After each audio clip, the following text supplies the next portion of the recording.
Hiking in the snow-capped Himalayas, Johannes was a 54-year-old wealthy and eccentric adventurer. He spots something reflective, flickering within the surface of the snow, just 4 feet in front of him.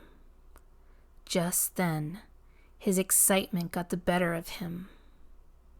Carelessly, he rushed toward the object, ignoring his guide's warning of caution in case of an avalanche.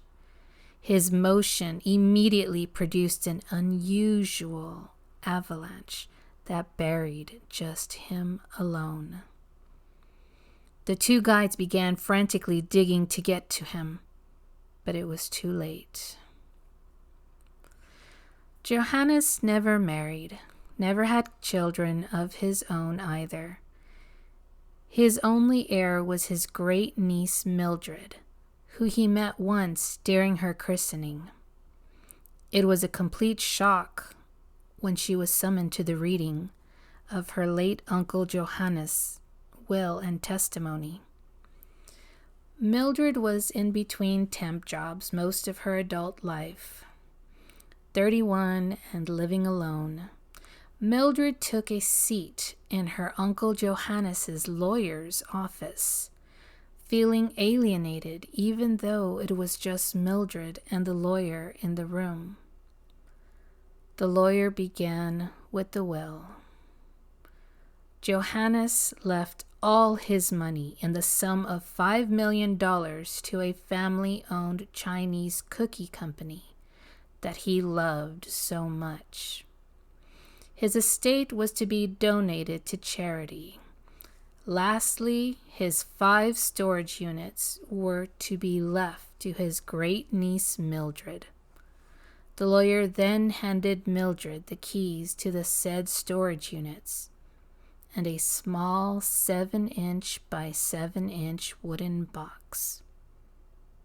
This was the last thing he possessed, stated the lawyer. Upon opening it, she discovered what looked like a vintage, well-kept camera. Just then, she bumped the coffee table in front of her, which had an open architectural magazine. The camera facing the magazine snapped a picture.